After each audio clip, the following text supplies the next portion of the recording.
Salut à tous et à toutes. Alors, ici c'est Portugal, la chaîne qui vous parle de l'immigration au Portugal. Dans cette chaîne, nous allons parler un peu concernant l'immigration, quel qu'il soit par motif d'études, motif de travail, motif de santé, motif de tourisme. Alors, peu importe la raison par laquelle vous souhaitez immigrer au Portugal, ici c'est Portugal, c'est votre chaîne. Dans la vidéo d'aujourd'hui, je vais vous parler un peu concernant la différence entre étudier en France et étudier au Portugal. Et j'espère bien que vous allez aimer. On y va?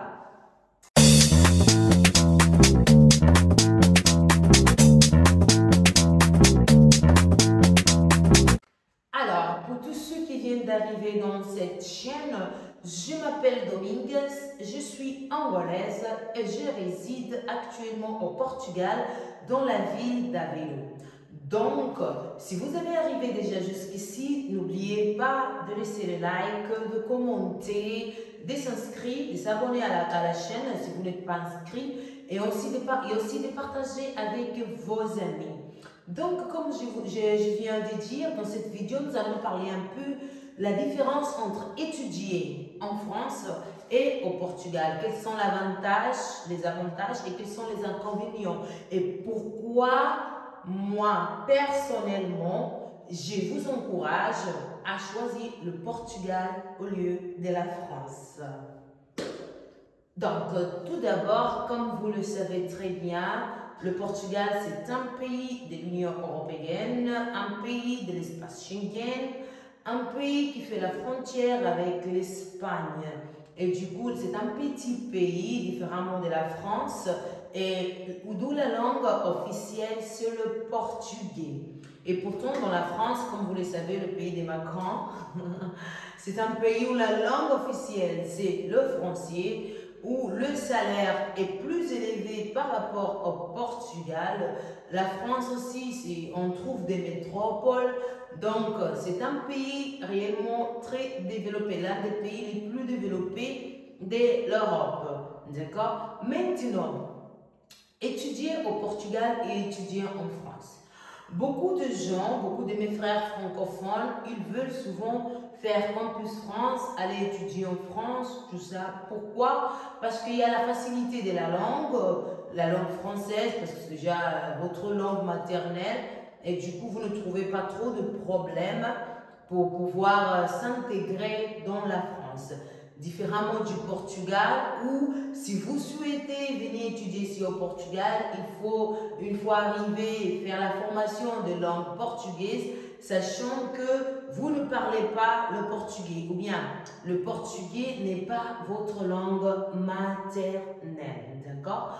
Donc, maintenant, pourquoi moi je dois choisir étudier au Portugal? Tout d'abord, ici au Portugal, il n'y a pas cette question de retour. Je m'explique. À l'exemple, vous êtes un étudiant, vous avez finalisé votre licence, vous pouvez toutefois postuler pour une université ici au Portugal pour pouvoir continuer votre formation au niveau master. D'accord? Différemment de la France, quand vous avez déjà un L+3, la licence, en arrivant en France, parfois on va vous faire retourner une année. Difficilement, il y a quand même ceux qui peuvent continuer, mais la majorité de cas, peu importe si tu étais en Tunisie, si tu étais au Congo, si tu étais au Sénégal, dans une université publique, je connais des gens qui en Tunisie ont étudié dans une université publique. La personne a fini la licence, elle était en première année master, mais en arrivant en France, il a dû répéter le 3e année licence. Donc, pour moi, le fait de répéter encore, cette année que vous allez répéter, ici au Portugal, je peux lui dire, faire l'année de langue. Donc, à la fin, il y a plus d'avantages. Au moins, vous aurez une compétence linguistique de plus que ceux qui sont en France ne l'ont pas. D'accord? Parce que c'est la langue portugaise. Ça a aussi l'une des avantages par laquelle je vous encourage à étudier au Portugal. Donc, peu importe votre niveau, il n'y a pas ce cas de retour, une année, tout ça. Non, ici au Portugal, on n'a pas ça. Alors qu'en France, il faut le faire. L'autre chose aussi, c'est concernant les études, le travail. Donc ici au Portugal, l'étudiant, il peut travailler. Donc vous pouvez bien travailler, être étudiant et travailleur à la fois.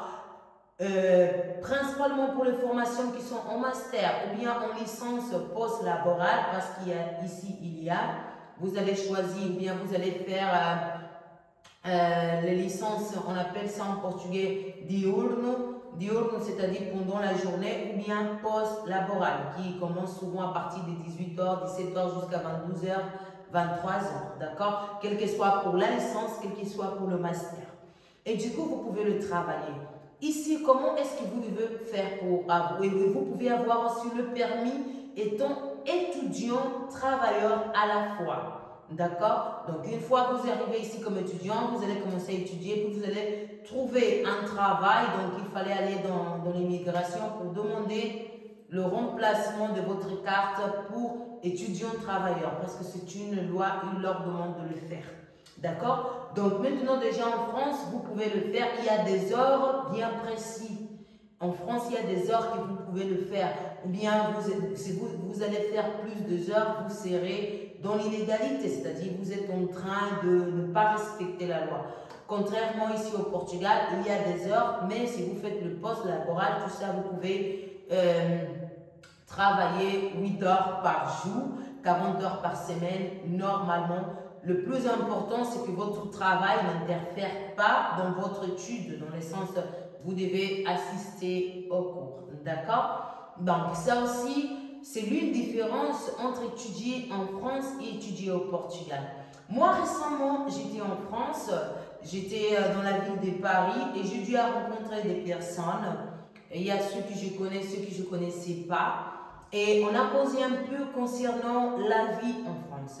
Et ces personnes m'ont expliqué, si vous êtes un étudiant, même si vous avez fini votre licence, il faut carrément que vous trouviez un CDI. Vous trouvez un CDI pour pouvoir après demander, d'accord, demander un permis comme étant travailleur. Et en France, pour vous donner un CDI, c'est très difficile. Donc, dans ces cas, beaucoup des étudiants, ils ont fini la licence, ils font qu'ils s'inscrivent de nouveau, ainsi de suite pour pouvoir faire la formation. Cela me rappelle beaucoup quand j'étais en Tunisie aussi, il y a des gens, ils ont fini leur licence, leur master, mais comme ils voulaient rester toujours dans ce pays, et le pays ne le permettait pas de trouver un contrat de travail parce que la loi tunisienne ne le permet pas. Donc, beaucoup de nos frères, ils se voyaient aussi en train de, à chaque fois, s'inscrire dans des universités pour pouvoir avoir la carte de séjour et être légal. Alors, j'ai parlé avec ces personnes et ainsi comme on dit que ça fait quand même longtemps qu'ils ont fini et ils doivent faire toujours ça chaque année pour pouvoir renouveler et être dans la légalité. Et quelque chose qui ici au Portugal c'est différent.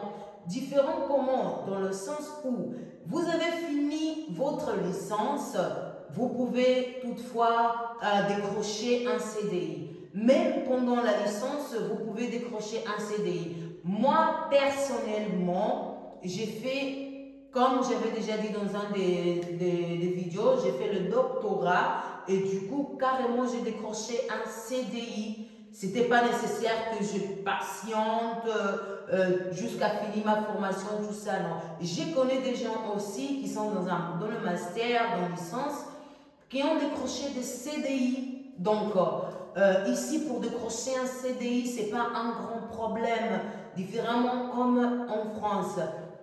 Et l'autre chose aussi, une fois que vous avez fini votre formation, disons en licence, et vous avez cherché l'emploi et vous avez le document, vous partez à l'immigration avec vos documents, voilà, que vous avez fini la licence, tout ça, et votre contrat de travail, automatiquement, eux, ils vont vous donner un permis de travailleur parce que la loi le permet. Si longtemps vous avez fini votre cycle de formation, même si votre cycle de formation, c'est pour la formation professionnelle 2 ans, même si c'est pour la formation de licence 3 ans, de master 12 ans, après que vous avez fini, vous obtiendrez directement, voilà, en partant là-bas, il y a des autres procédures, bien sûr, mais ce n'est pas de casse-tête, vous aurez votre carte de séjour comme étant travailleur, d'accord? Ça, c'est aussi pour concernant toujours les étudiants, la différence entre étudier en France et étudier au Portugal. L'autre différence aussi que je trouve réellement très importante, c'est en ce qui concerne la citoyenneté. En France, un étudiant, c'est très difficile qu'un étudiant peut prendre la citoyenneté française, différemment de Portugal. J'étais là aussi, j'ai dû parler avec des gens, ils m'ont expliqué que la procédure pour la citoyenneté en France, c'est réellement une casse-tête. Dans les sens, comme je vous avais dit, l'étudiant doit finaliser, doit avoir après un CDI, le nombre d'années, voilà, parfois commence à compter même après avoir le CDI. Il faut avoir d'abord comment on appelle, les paiements des impôts au niveau, c'est-à-dire quand la personne commence à travailler, il a des impôts à payer à l'État. Donc il y a un montant, il y a aussi un salaire, un niveau de salaire que cette personne doit avoir pour être éligible. En fait, ce sont beaucoup de conditions que beaucoup de nos frères et sœurs qui se trouvent là-bas, parfois à 10 ans, 15 ans, eux n'arrivent pas à avoir la citoyenneté, tout ça à cause de cette bureaucratie. Différemment ici au Portugal, un étudiant, écoutez-moi bien, un étudiant peut toutefois faire la demande de citoyenneté portugaise. Oui, vous êtes un étudiant, exemple, vous venez ici, vous avez fait la première année de langue, et puis vous faites 3 ans de licence, et puis vous voulez continuer à faire le master. Vous êtes toujours dans les statuts étudiant, bien étudiant travailleur, peu importe. Même vous pouvez être juste statut étudiant, et puis vous pouvez travailler aussi à la fois. Donc, étudiant, disons une année de langue, 3 années de licence, 2 ans, normalement c'est 2 ans de master. Une fois que vous avez fini la première année de master, si vous avez 5 ans de résidence légale, c'est-à-dire vous avez 5 ans que vous avez votre carte de séjour, vous pouvez aller déposer votre citoyenneté. Il suffit juste d'amener les documents nécessaires.